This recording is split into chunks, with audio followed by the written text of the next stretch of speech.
There is a lot of elements that make up a video game. You have things like the graphics, the music, the gameplay, and even the programming involved in a game, which obviously helps to tie all of these different systems together. But one thing which is usually important above all else is the story. Now, every video game out there needs a compelling story.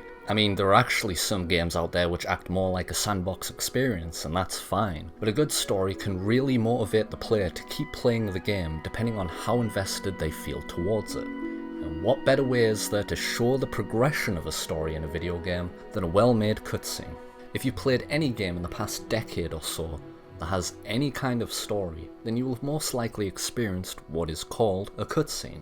These are usually fun little snippets that play without your control and often do their best to try and explain the story for you. So now, you might be wondering to yourself, why are you talking about cutscenes when this isn't even in the title of the video? Well, my perceptive friend, there is a reason for that, and that reason is mainly to help make a distinction. You see, while Fable The Lost Chapters does have cutscenes, and I have a video about that topic if that interests you, although bear in mind that it's a little outdated and I've found a few more unused lines of dialogue since then. However, there is also a subset of videos that could be found in the game files of Fable which act like cutscenes, and I would not blame you for calling them that, but are actually what are known as Fresco Art Cinematics. Hello there, my name is Avarice, and welcome to Fable TLC Cut Content, the series that tries to show you as much cut content that goes unused in the game files of Fable and Fable The Lost Chapters as physically possible. In this video we will be looking at unused dialogue and concepts for the Fresco Art Cinematics. I hope you enjoy.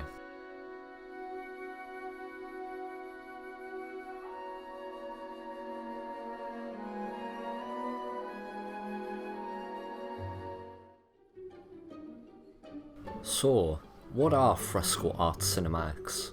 Well, these are the videos that play during gameplay, which show the portraits that can be found in the Chamber of Fate, and are narrated by the Guildmaster.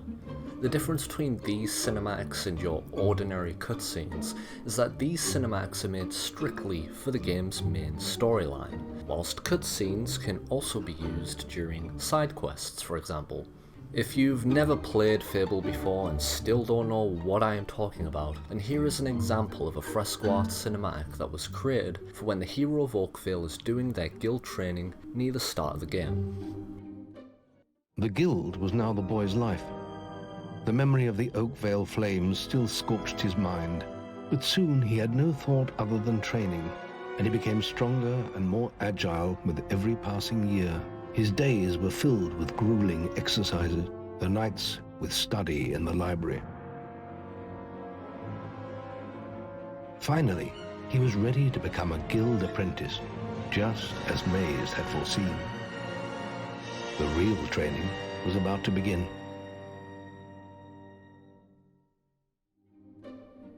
You can find all of the video files for these cinematics yourself by simply going into your game's file directory and then opening up the data and video folders.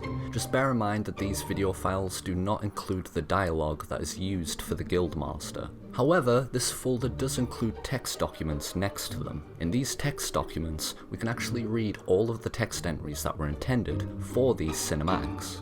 Now, at first glance it may seem like most of these are accurate, but if you try to copy and paste some of these text entries into a modding program like Fable Explorer, ShadowNet, or Chocolate-Box, then you will actually come across some lines of dialogue which aren't actually used in the final version of the game.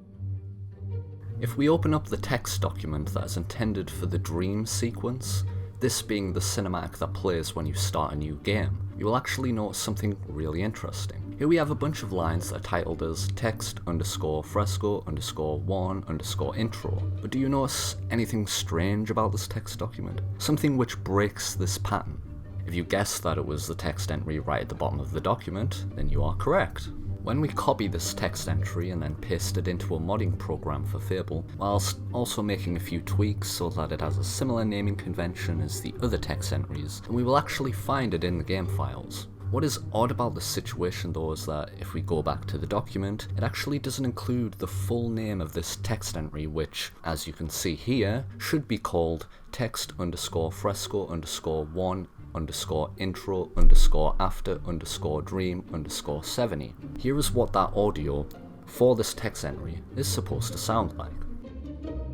And so, this is where our story begins. Now, you might be experiencing some form of deja vu when you listen to this. I know I did, but we'll touch on that aspect of it later on in the video. For now, we will just focus on the unused dialogue for these cinematics. Since I've given you an example of where you can find some of these unused lines of dialogue, I decided to try and recreate what each of these Fresco Art Cinematics might look and sound like if it included all of this cut content. Bear in mind that not every cinematic has unused dialogue. I will only be including the ones that do have them, so you might need to listen carefully to what exactly it is that the Guildmaster is saying. Also, the timing of the audio and the visuals might be a little off compared to what you are used to. This is because I had to recreate each of these videos from scratch just so that I could include some of the new dialogue. If you would like, let me know in the comments below what you think about them.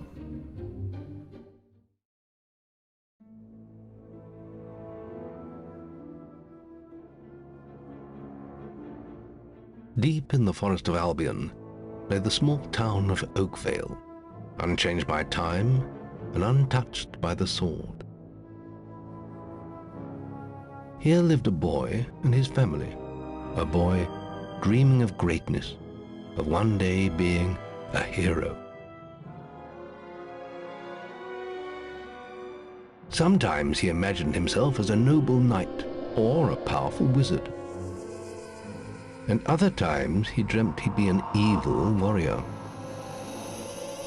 But in all his dreams of greatness, he could not possibly imagine the power of the destiny that lay before him. And so, this is where our story begins. This was the true face of his mother, Scarlet Robe, Slayer of Balverines, once one of the fiercest heroes in all of Albion. Yet her most splendid battle was also to be her last. Ambushed by a dozen Balverines, Scarlet killed them all, only to fall injured and drained beside their corpses. There she would have died but for Brom, a kind and simple woodsman, who tended her back to health. In time they married and had 2 children, a girl and then a boy. Scarlet's days of death were forever behind her. Or so she thought.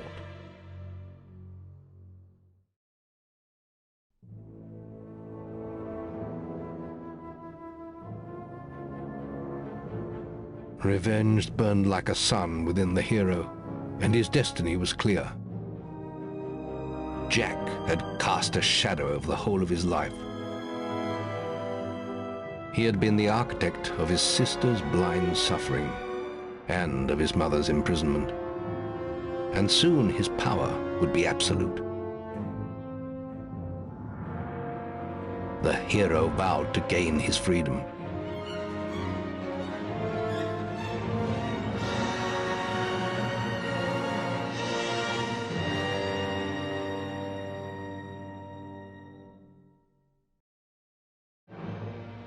The hero's triumph was complete.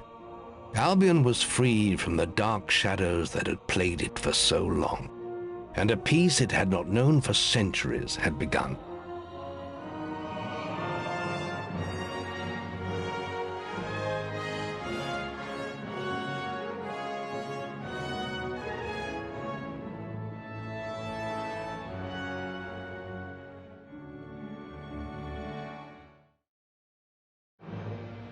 The hero's triumph was complete.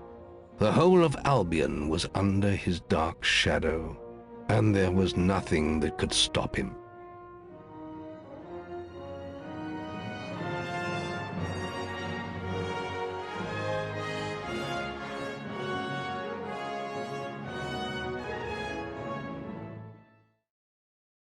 The strange, silent ship set sail into the featureless swell.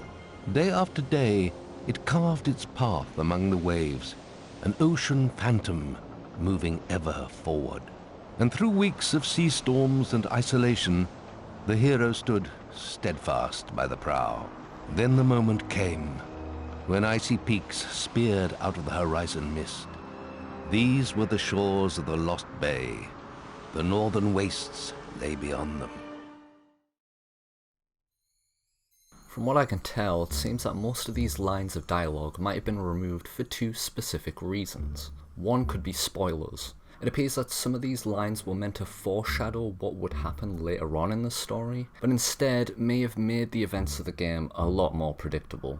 There is also the fact that some of them could just be inconsistencies. For example, the cinematic with the Ship of the Drowned, which says that the hero only sailed for a few weeks, despite the journey to the Northern Wastes actually lasting a whole year in the final version of the game. But just take what I'm saying right now with a grain of salt, as it is purely speculation on my part. Now that we've covered all of the cooked dialogue for these Fresco cinematics in Fable, it's time for us to go back a little bit to before the game was even released.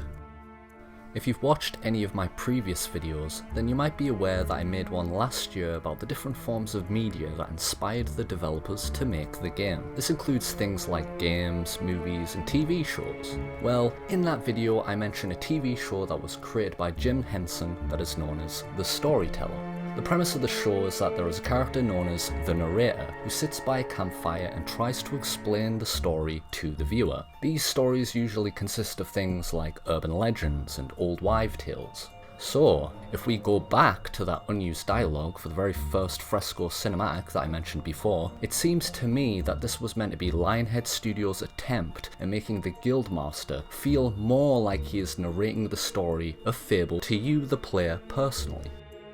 Another thing that I found interesting about this unused line of dialogue is how it sounds very similar to what Teresa will say when you press the start button on the main menu screen of Fable 2. This could possibly be a throwback to this unused concept, as Fable 2 is known for including a lot of content that was meant to be seen in the very first game. And so our story begins. And there we have it. That sums up everything that I could find evidence for relating to the Fresco Art Cinematics in Fable and Fable the Lost Chapters. Thank you for spending your time out of your day to listen to me ramble on about something that I'm clearly passionate about. Any of the videos that I mentioned in this one can be found in the description below if you want to check any of those out for yourself. If you enjoyed your time watching this video, then don't forget to let me know by liking the video and commenting your thoughts down below. I always try my best to read every single comment that you guys send my way. And not only will you be doing me a favour, but you'll also be making this video get more attention, which means that people who are interested in this kind of thing will have an easier time finding it due to YouTube's algorithm.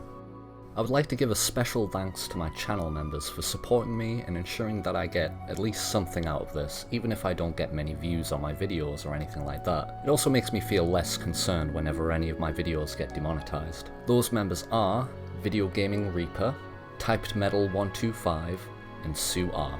If you would like to help and support everything that I am doing, then there are two ways currently that you can do that. You can either become a YouTube member for £2 a month, or you can visit my Buy Me a Coffee page and support the channel for as low as £1. All necessary links will be in the description if that interests you, but don't feel inclined to do so. Your comments are already usually motivation enough for me.